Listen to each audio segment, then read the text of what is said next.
പ്രേക്ഷകരെ, ജി ഭുവനേശ്വരന്റെ രക്തസാക്ഷിത്വത്തിൽ മലക്കം മറിഞ്ഞും വർഗീയ സ്ത്രീവിരുദ്ധ പരാമർശങ്ങൾ നടത്തിയും അമ്പലപ്പുഴയിലെ യുഡി സ്ഥാനാർത്ഥിയായ ജി സുധാകരൻ രംഗത്ത്. സഹോദരൻ ജി ഭുവനേശ്വരന്റെ മരണത്തിന് കാരണക്കാർ SFI ക്രിമിനലുകളാണ് എന്ന് UDF വേദിയിൽ ജി സുധാകരൻ പറയുകയുണ്ടായി. CS സുജാത നായന്മാരുടെ വീട്ടിലേക്ക് മാത്രമേ പോകുന്നു എന്നും അധിക്ഷേപിച്ചു സുധാകരൻ. മാത്രമല്ല, കളർകോട് മഹാദേവ ക്ഷേത്രത്തിൽ മത്സ്യത്തിന്റെ മണമുള്ള മണൽ കൊണ്ടിടാൻ അമ്പലപ്പുഴ MLA കൂട്ടുനിന്നു എന്ന വർഗീയ പരാമർശം കൂടി അദ്ദേഹം നടത്തി. സുധാകരനെതിരെ CPIM രംഗത്ത് വന്നു. നടന്ന കാര്യങ്ങൾ വിശദമായ റിപ്പോർട്ടിലൂടെ. CPIM ബന്ധം ഉപേക്ഷിച്ച വാർത്താ സമ്മേളനത്തിൽ ജി ഭുവനേശ്വരനെ കൊന്നത് ഗുണ്ടാ പിള്ളേരാണെന്ന് പറഞ്ഞ ജി സുധാകരൻ ഇപ്പോൾ സഹോദരന്റെ കൊലപാതകത്തിന് പിന്നിൽ SFI ആണെന്ന് ആരോപിക്കുകയാണ്. ഭുവനേശ്വരൻ കൊല്ലപ്പെടാൻ സാഹചര്യമൊരുക്കിയത് CPM ആണെന്ന ഗുരുതര ആരോപണവും സുധാകരൻ ഉന്നയിച്ചു. ഇവരെന്ത് ചെയ്ത് ഭുവനേശ്വരനെ ഇവിടെ കളഞ്ഞിട്ട് ജനങ്ങൾ തുറന്ന് പൈപ്പ് വഴി താഴോട്ട് അവർ രക്ഷപ്പെട്ടത്.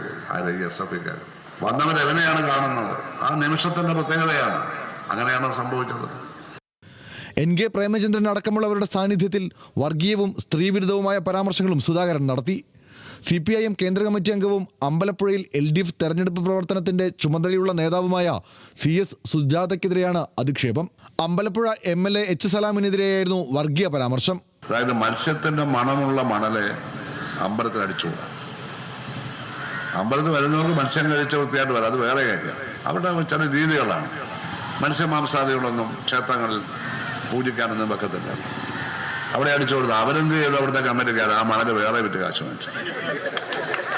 ഇടതുപക്ഷ കമ്മിറ്റിയാണ് തന്നെ, കമ്മിറ്റി പിരിച്ചുവിട്ട്. സുധാകരന്റെ പരാമർശത്തിനെതിരെ CPIM SFIയും രംഗത്ത് വന്നു.